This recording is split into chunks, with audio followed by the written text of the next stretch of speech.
অনেক শখের বড়ই গাছ কেটে ফেলতে হচ্ছে, মনটা অনেক খারাপ। বড়ই গাছে কিন্তু প্রচুর পরিমাণে বড়ই ধরেছে, দেখতেই তো পাচ্ছেন। এই বড়ই গাছটা কেটে ফেলতে হবে। বড়ই কিন্তু তেমন একটা পাকেও নেই। বড়ই যদি তেমন একটা লাল হতো তাহলে কিন্তু এই বড়ই দিয়ে আচার বানানো যেত, কিন্তু এই বড়ইগুলা একদম ফালানি না। এই বড়ইগুলা শুকিয়ে শুটকি করা যাবে না, এই বড়ইগুলা এমনি আচার বানানো যাবে, কিছুই করা যাবে না। শেষমেশ সব বড়ই ফেলে দিতে হলো। কিছু শখ পূরণ করতে হলে কিন্তু অনেক কিছু বিসর্জন দিতে হয়। আসসালামু আলাইকুম। তো সবার কি অবস্থা, কেমন আছেন? আশা করি ভালো আছেন। আমি আলহামদুলিল্লাহ অনেক ভালো আছি। ফেসবুকের টাকা দিয়ে কিন্তু মানুষ অনেক কিছুই করতেছে, আমি কিন্তু তেমন কিছু করতে পারিনি। ইনশাআল্লাহ আশা রাখি পরবর্তীতে আল্লাহ যদি সহায় থাকে আমিও একদিন সফল হব। অনেকদিন হলো ঘরের কাজ ধরা হয় না, তাই হঠাৎ করে ঘরের কাজ ধরার জন্য সিদ্ধান্ত নিয়েছি। জানি না কতদূর হবে, ইনশাআল্লাহ একদিন সবই হয়ে যাবে। ঘরের কাজ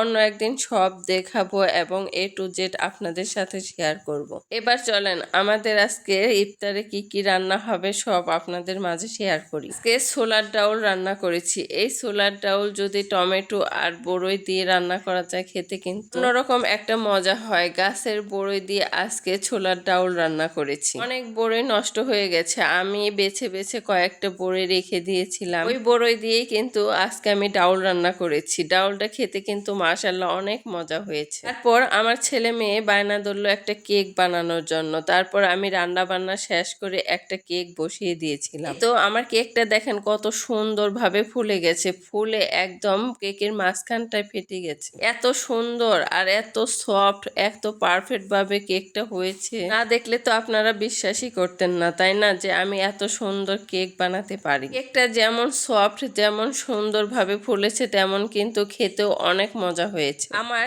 এই সুন্দর সুন্দর রান্না, এই সুন্দর সুন্দর কেক খাওয়ার জন্য সবারই দাওয়াত রইলো। একদিন সবাই আসবেন আমাদের বাসায়। সবাইকে অগ্রিম ঈদের দাওয়াত রইলো, সবাই চলে আসবেন। আমার আত্মীয় স্বজন অনেকেই আছে যারা আমার রান্না খেতে চায় কিন্তু আমাদের বাসায় আসে না। তাদের উদ্দেশ্য করে বলতেছি যে তোমরা যদি আমার এই ভিডিওটা দেখে থাকো তাহলে আমার এই রান্না খাওয়ার জন্য অবশ্যই আমার বাসায় চলে আসবা। এই রোজার মাসে জানি না আমার রান্নাটাই খারাপ হয়েছে নাকি আমার মুখটাই খারাপ হয়েছে, তাই রান্না করি না কেন কোনো কিছুতেই ভাত খেতে পারছি না। আমার মতো কি সবারই এই একই অবস্থা? যদি কারো এরকম হয় সবাই কিন্তু কমেন্টে শেয়ার করতে পারো। রমজান মাস রহমতের মাস, এই মাসে শুধু ইবাদত আর বন্দেগি করতে হয়। আমরা অনেকেই আছি শুধু রোজা রাখি, নামাজ পড়ি না, এটাতে কিন্তু হবে না। হোক, অনেক কথাই তো বলে ফেললাম। আজকের মতো এই সুন্দর ভিডিওটাই এ পর্যন্তই। আমার এই ভিডিওটা যদি কারো কাছে ভালো লেগে থাকে অবশ্যই কিন্তু লাইক কমেন্ট শেয়ার করে দিবেন।